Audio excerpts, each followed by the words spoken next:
Alright guys, welcome. So we're going to do the third lesson of chapter 9. So in the essential question, this is a typo. This is the essential question from last class. So I forgot to change that, so my bad. As far as the actual lesson today, we're going to be looking at the standard, the level 3, which is trying to rewrite a radical expression using properties of exponents. So we're going to review the properties of exponents from Algebra 1, and then we're going to use those exponents and apply them to radical expressions. Alright, so let's go ahead and begin. So the first thing we want to look at is rewriting a radical as an exponent. So a root, like cube root, square root, all those things, roots can be written in two different ways. Alright, so you have, on one hand, you have what we call the radical form. On the other hand, you have the exponent form. Alright, so how do we write a square root or a cube root using an exponent? So we're going to talk about number 1 and 2 first before we tackle these two bullet points. Alright, so let's look at this guy. So the first one, how can we write square root of x using exponents? So what we want to do is we want to just put an imaginary, we want to just put like a variable here as an exponent because we don't know what that is. We want to figure out how do we rewrite this as x to something, to some power. Alright, so we're going to call it n, and then we're going to solve for n. So what we want to do is get rid of the square root. The only way to get rid of square root is to square both sides.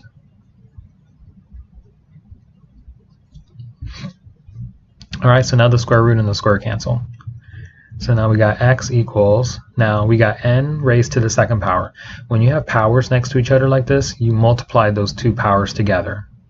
That's one of the exponent properties that we'll review. You may remember that from a previous math class or from earlier in the year, but you multiply those two exponents. So 2 times n is 2n. Alright, so now there's an invisible 1 here. Alright, so since there's an invisible 1 here, we know that 1 has to equal whatever this is. Okay, so we're going to set 1 equal to that. Alright, so 1 is equal to 2n. Go ahead and divide off the 2 so you can solve for n. So now we get n equals 1/2. There you go. So that means that we can rewrite square root of x as x to the 1/2. And that's how we rewrite it. So therefore, in order to write a radical as an exponent, you need to use a fraction. So a radical can be written as a rational, let me erase this here, as a rational exponent. Rational means a fraction. Alright, so it just means fraction. Alright, so the number above the radical is known as the index. So for example, in number 2, the index is 3. Alright, so the number that's above the radical is the index. Alright, so now let's write number 2 using exponents. So we have the cube root of x squared. So we're going to do the same thing that we did in number 1. We're going to say this is n. We got to figure out what that is. So we got to get rid of the cube root. So we're going to cube both sides. Now the cube roots cancel. So now we have x squared equals x to the 3n. Alright, so now we're going to go ahead and set 2 equal to 3n. Since we have x on both sides, we can set the exponents equal to each other. So now we have 2 equals 3n. We're going to divide by 3 on both sides. So that means n is 2/3. So that means that we can rewrite this as x to the 2/3 power. Alright, so what's the rule then to convert from radical to exponent? So the rule is you want to take the power, which is 2, and then you want to put it over the index, which is, in this case, 3 for this problem. Alright, so that's the rule that you see here. Alright, so in general, you can use the power over index rule. So if you have index, square root, x to the power, you're going to do x to the power divided by index. So let's show you how that works. Alright, so let's do another example. Alright, so number 3, we have the 5th root of 12. So again, power over index. So the power here is an invisible 1. So that means we're going to have 12 raised to the power over index. The index is 5. Right, and then we're done. That's it. That's how we converted from radical to exponent. Now here we're going to go from, again, from radical to exponent. So we have the power is 2, and then the index is 3. So we have 7 to the 2/3 power. Done. All right, same thing here. We got power over index, so we have x to the 5/6 power. Done. Now we want to go from exponent to radical. So that means we're going to work backwards. So we have the power, which is 1, 23 to the 1 power, and then we're going to do the 4th root. And that's my index. Done. Now for part E, we're going to do the same thing. So this is 5 is the power, and 9 is the root. So 9th root of 10 to the 5th. All right, that's how you write it in radical form. All right, so now we're going to review the properties of exponents. Okay, so when you're timesing two things with the same base, in this case the base is a, then you add the exponents. All right, so here's an example. So when you're doing 3 to the half times 3 to the 3/2, you add the two fractions together. All right, when you have a power raised to a power, you're going to multiply the two powers together. Remember what we did here in the previous example. So in this example, when we had the n and the 2, we had them next to each other, we multiplied them together, and that's how we got x to the 2n. So that's what we did. We used the power of a power rule. Now if you want to do the power of a product, you're going to distribute the power to the a and to the b. All right, so you're going to multiply, you're going to just distribute it. All right, so if you have a negative exponent means reciprocal. So it means reciprocal. So that means you're going to flip it. So if there is an over 1 here, then it's going to flip and become 1 over a to the m, and then you just make it positive. So a negative exponent means you flip it to the other direction. So you're going to flip it from up to down or down to up, right? Here's an example. So if you had 25 to the negative 1/2 power, then you would flip it down. So 1 over 25 to the 1/2 power. And then 25 to the 1/2 power, remember 1/2 power means square root. So this is 1 over square root of 25, which is 1 over 5, which is how they got that answer. For a quotient of a power, when you divide two things together with the same base, then you would subtract the exponents. Okay, so in this case you would subtract exponents. So if you had like these two, so yeah, you see you have the same number here, 6, and you're dividing them, then you subtract the exponents. So 5 over 2 minus 1 over 2 is 4 over 2, and then 4 divided by 2 is 2. So we got 6 squared. And then the last one is power of a quotient. You distribute the power to each of the two numbers. Okay, so kind of study those properties because you're going to need them in order to simplify radicals. All right, so now we want to simplify the following expressions. So we're going to use exponent properties. So in this case, you are multiplying the same base. The base is 6 and the exponent is 1/2 and then 1/3. So when you're multiplying with the same base, you're going to be using, so we're going to call this 1, 2, 3, 4, 5, and 6. So here we're going to be using product of power. So we're going to be using rule number 1. All right, so we're using rule number 1 for this example. So that means we're going to add the exponents together. So 1/2 plus 1/3. Okay, so what's 1/2 plus 1/3? All right, so we need to practice. So we have 6 to the 1. So the common denominator for 2 and 3 is 6. All right, so we need to make the 2 into a 6. So what we're going to do is we're going to multiply the bottom by 3 and the top by 3. Whatever we do on bottom, we do on top. All right, for this one, we need to make that into a 6, so we need to multiply by 2. Whatever we do on bottom, we do on top. So that gives us 6 raised to the 3 over 6 power. 3 times 1 is 3. And then plus 2 times 1 is 2 over 6. Now we can add the numerators together. So 3 plus 2 is 5.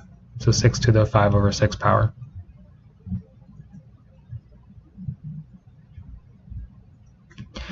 All right, so now we're going to do part B. So for part B, we're going to be using a couple different we're going to be using this property right here. We're going to be using rule number 3. All right, so power of a product. So rule number 3. So we're going to distribute that power to both of these guys. All right. So 3 is going to get the negative 3/4 power. All right, and then we have the x, and then since we have a power with a power, we need to multiply those powers. When powers are next to each other, we multiply them. So we have 2/3 times negative 3/4. All right, so we're going to simplify here. So we have 3 to the negative 3/4. So remember, if it's a negative exponent, this means that we rewrite it as a reciprocal. So we're going to flip it down. So since it's over 1, we're going to go ahead and flip it down. So do the reciprocal. So it's going to be 1 over 3 to the 3/4. Once we flip it, we can make it positive, the exponent. All right, so now for the x, we have x raised to the, now we got to multiply, so we got so the 3's cancel out here actually. So and then we have 2/4. 2/4 is 1/2. All right, so this 2 over 4 is 1/2. So then, and don't forget we have a negative here, so let's include that negative. So let's not forget that negative. So it becomes negative 2/4 or negative 1/2. Now since that's negative, we can bring it down. So we're going to bring it down here. All right, remember, if it's on top, you bring it down. If it's down, you bring it up. So this is the same thing as over 1, so we're going to bring it down. So we got 1 over, and we can basically put these two together since they're both on the bottom.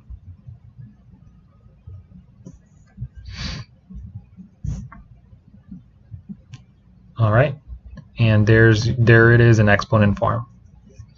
All right, that's using the properties. So that's for part B. All right, so for part C, you're going to be doing the same thing. You're going to be distributing, power to a power. So yeah, power of power.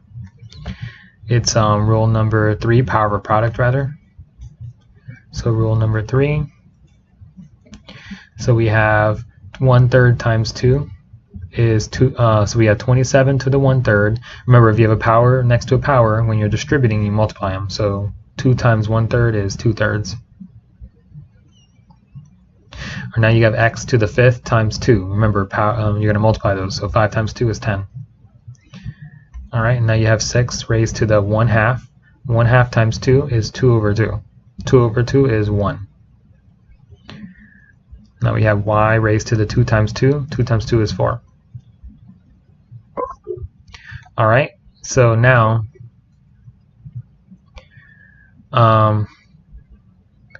we're going to go ahead and rewrite this. We can't multiply 6 and 27 together since 27 has that 2/3 power there.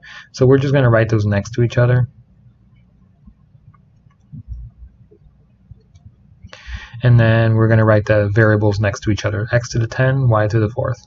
And there you go. And we can leave it at that. This first part will just give us a number. And we're not interested in that number. We just want to use the properties. Okay. Now let's go ahead and do part D. So part D, you're doing the quotient property, which is quotient of powers, number 5. So you're doing quotient of powers, number 5. So now you're going to subtract the exponents. So you have -1 minus 3/4. So we have 6 raised to the -1 minus 3/4. Subtract these two exponents, x to the 5 minus -3. All right, and then of course we got the y, so we got y raised to the 2 minus 1. There's an invisible 1 here. 2 minus 1. All right, so now we got to do -1 minus 3/4. -1 minus 3/4, So negative 1 is the same thing as negative 1 over 1. I'm going to rewrite this as negative 4 over 4. So negative 1 is the same thing as negative 4 over 4.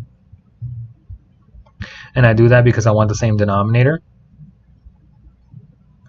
2 negatives here makes it positive, so I have 5 plus 3. 5 plus 3 is 8, so let me do that right now. X to the 8th power. 2 minus 1 is 1, so I got y to the 1 power. Alright, so what's negative 4 over 4 minus 3 over 4?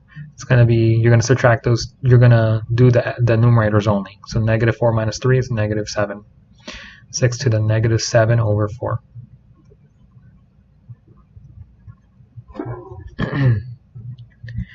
Now, since we have a negative exponent, we had to flip it down. So we're going to do reciprocal. So we're going to flip this down, and these guys stay up. All right, so we're going to have these guys stay up, but then we're going to have the 6 going down on the bottom. All right, and there you go. That's how it looks like with our exponent properties.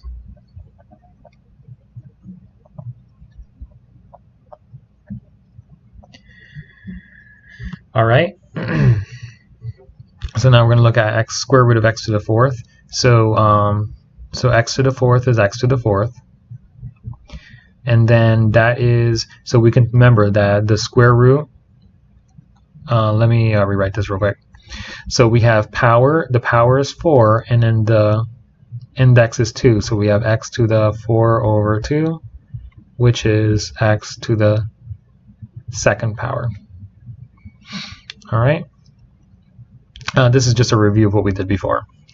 So now we have multiple things here. So let me rewrite this as, so we have x to the 6th, y to the 3rd.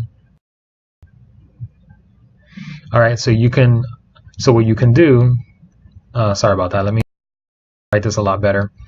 So what we can do is we can take it one at a time. So we have x to the, so we have the power of x is 6. The index is 3, so it's 6 over 3. Now we have y. So we have y, the power is 3, the index is 3. Now we have z, the power is 1, the index is 3. So we have x to the 2nd, y to the 1st, because 3 over 3 is 1, and then z to the 1/3.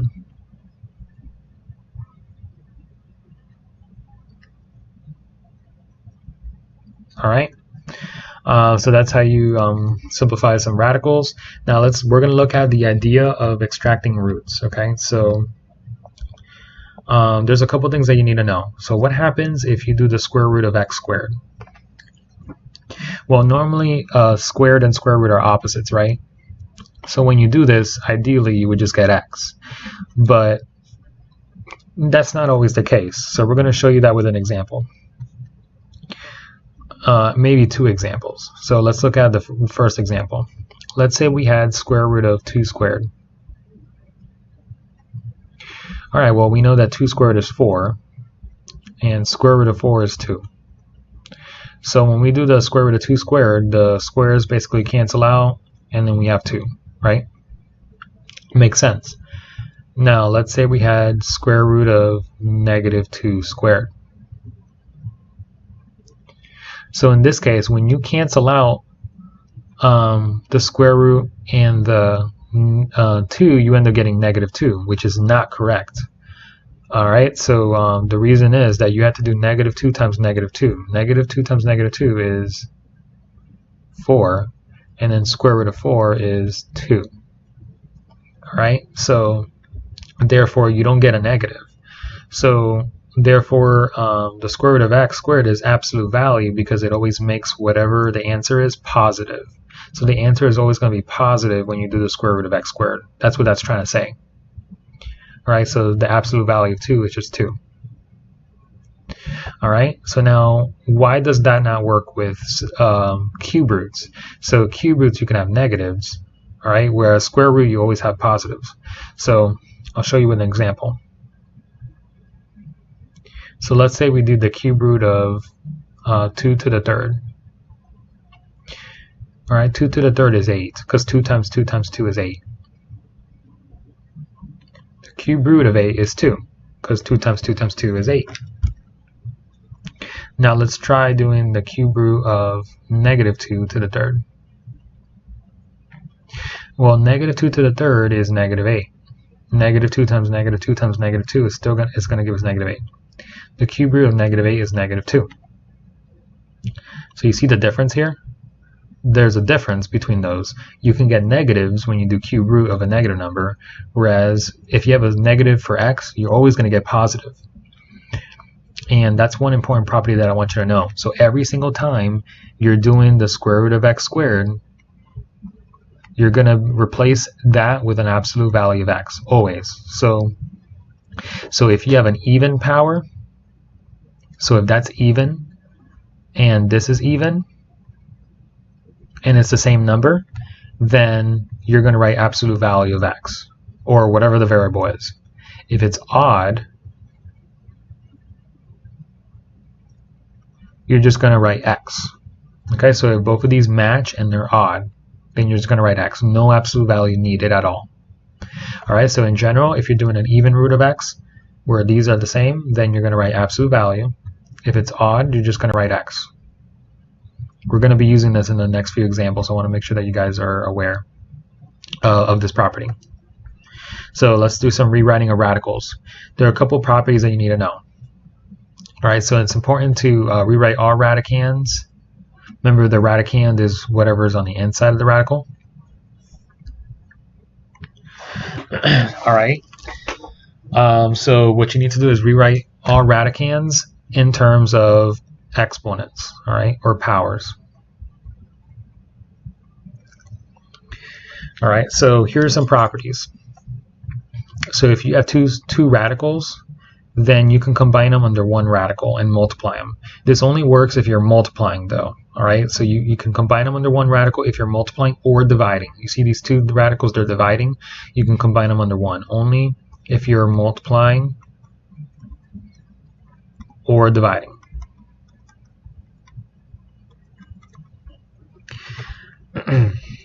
Alright, so now let's look at number 7. So we want to rewrite each radical by extracting all roots. Alright, so we want to do the square root of 16. Or, well, we want to basically break this down into two different square roots, right? This guy. So square root of 6, so this works the opposite way, okay? So since you have a product, you can rewrite this as two separate radicals.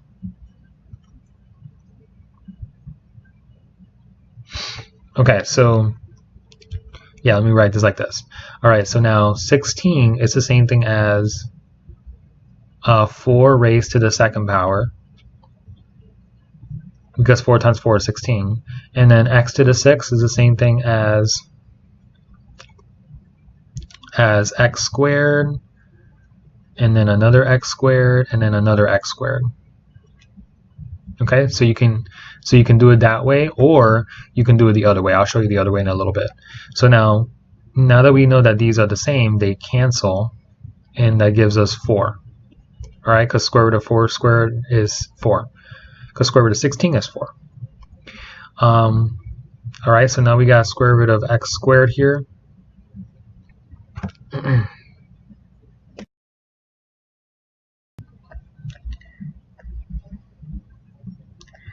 Oh, guys, so yeah, so let me rewrite this. So let me erase this because there's an easier way to doing this, and I want to show you guys. We can just use what I showed you earlier. So remember the power over root thing? So there's an invisible 2 here. So it's power over index. So it's 6 over 2, which that gives us x to the third power. Yeah, that's much easier to do it that way. That way we won't have to break it up into so many radicals. So that gives us 4x to the third. Alright, let me show you how to do this guy. So now we got the negative on the outside. Now we're going to break this up into square root of 8 and then square root of v to the third. And then we're going to break this up even further. So we have 8 is the same thing as 2 to the second power. Oh, well, 8 is the same thing as 2 to the second power. Let me rewrite it as 2 times 2 times 2. It's probably easier that way. 2 times 2 is 4. 4 times 2 is 8. And then 2 times 2 is the same thing as 2 to the second power. and then we're going to break that into another radical, and then 2. So that's that third 2 right there. So we got 2 2's here and 1 2 there. And then v to the third power is the same thing as v to the second times the square root of v. See how we're splitting into different radicals? And then 2 to the second is 4. And then square root of 4 is 2. So this gives us 2 because basically the square root and the 2 cancel. We can't take the square root of 2, so we're going to leave it as that.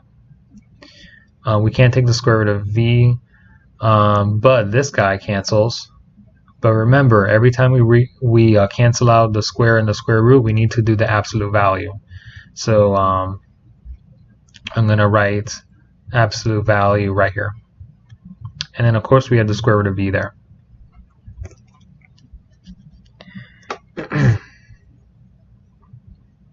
All right, so that takes care of that problem.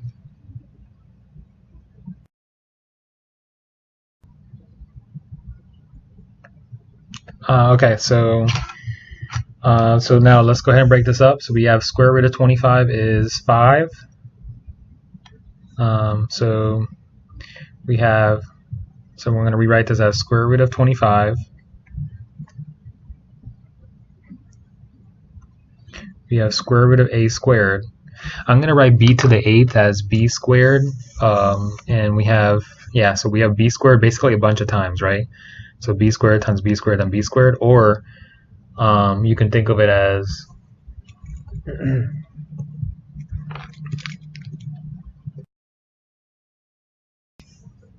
so we're going to rewrite b to the 8th as square root of b squared, square root of b squared, and we have it 4 times, right? We have 4 sets of 2's because 4 times 2 is 8. All right, and then we have however many c's. We have a bunch of c's, right? So we have like 5 of them. 5 sets of 2's, I mean, because 2 times 5 is 10. So we have a bunch of c squareds. 1, 2, 3, 4, and 5. Okay, so square root of 25 is 5, because 5 times 5 is 25. And then square root of a squared is a, absolute value. Remember when we do even powers? And these cancel, it gives you absolute value. So we have absolute value of a. And then the same thing with the b's. These turned into absolute values. So that means that this will be absolute value of b, and you have 4 of them. So we have absolute value of b to the 4th power. And then we have a bunch of c's here, and they become absolute value as well. And we have 1, and so we have this becomes c because it's square cancels, and we have 1, 2, 3, 4, 5 of them. So we have c to the 5th power, and it's going to be absolute value.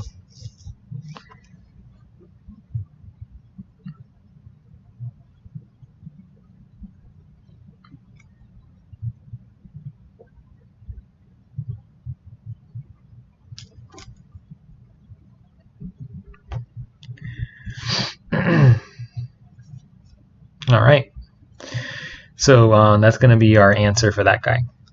So the motto of the story is basically if you have a bunch of exponents and they cancel out like this, make sure that you put an absolute value if it's even power, and if it's odd, then don't worry about it. So if like this were a cube root of c to the 3rd, then it wouldn't be. Okay, so let's look at part D. So we're going to break this into the 4th root of 81, the 4th root of x to the 5th, and then the 4th root of y to the 12th. So we're going to break this down more. 4th root of 81. So you need a number that multiplies by itself 4 times. And that's going to be 3. 3 times 3 times 3 times 3 will give you 81. All right, so this will give you 3. For this guy, you're going to break this up into, because you have 5 x's, so that means you're going to have 4 of them here. And then you're going to have, here, let me, these 4's are too close to each other. And then you have 1 left. Okay, so 1 plus 4 is 5. So we just broke it apart. And we're going to break this apart into a bunch of y to the 4ths. So we have y to the 4th. I'm going to give myself room here. Another y to the fourth, and then another y to the fourth. So we have a total of 12. 4 plus 4 plus 4 is 12. All right, so now these cancel, but they're even, so it becomes absolute value. All right, so don't forget that. That becomes absolute value.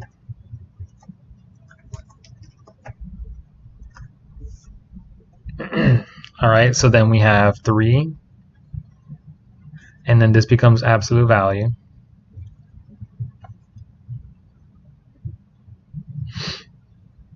All right, and then we have this. You can't take the fourth root of x, so we just leave it like that. Okay, and then of course we have a bunch of absolute values of y's here, and it's raised to the third power because this becomes y times y times y because the 4's here cancel out, and you get y to the third. So I'm going to rewrite that over here inside this absolute value. So I have x times y to the third times fourth root of x. All right, so then our final answer, I'll write it over here so you guys can see it better.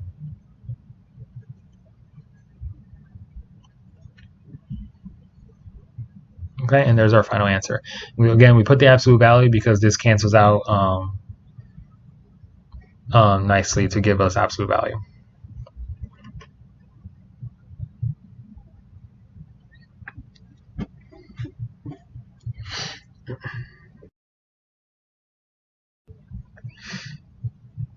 Okay, so now let's do the last one, part E.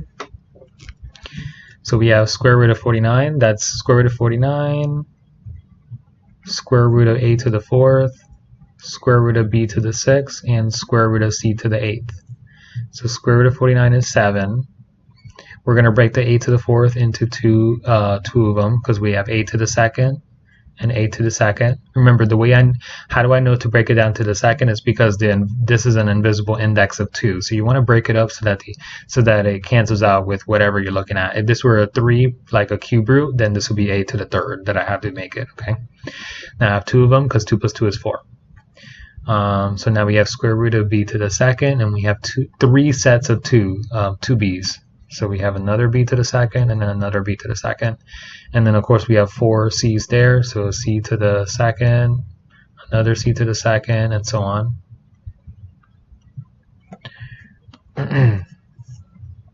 Okay, so then we have, this becomes absolute value. So we have 7.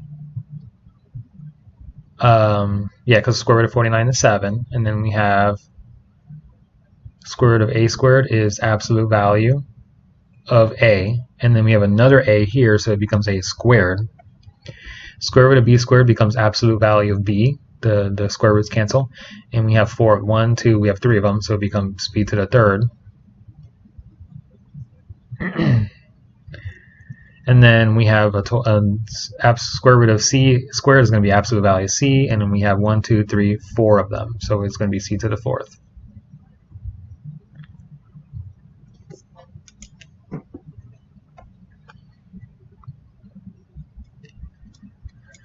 All right, so just the model of the story is break it down into the different square roots or cube roots or fourth roots or whatever. If you're doing, and then break it up so that it cancels out every single time, like here square root of a squared cancels, and then don't forget the absolute value if you're doing evens, like, you know, evens canceling out. If it's odd, then don't worry about it. You can just leave it as the variable a or b or whatever.